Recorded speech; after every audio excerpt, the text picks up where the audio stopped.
Kroz akciju na dinar 4 dinara koju sprovodi opština Svrljig u saradnji sa seoskim mesnim zajednicama, ove nedelje je, pored asfaltiranja dela puta u selu Plužina, obavljeno asfaltiranje u Lalincu i Niševcu. Asfaltiranje seoskog puta u Lalincu u dužini od 100 metara, kao i dela seoskog puta u Niševcu, bili su ovogodišnji prioriteti prema izboru samih meštana sela.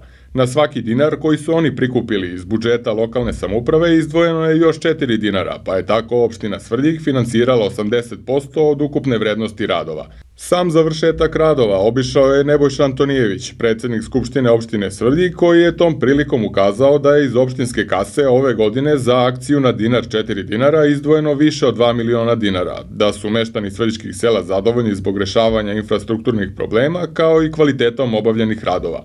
Antonijević je najavio nastavak ove akcije i tokom naredne građevinske sezone.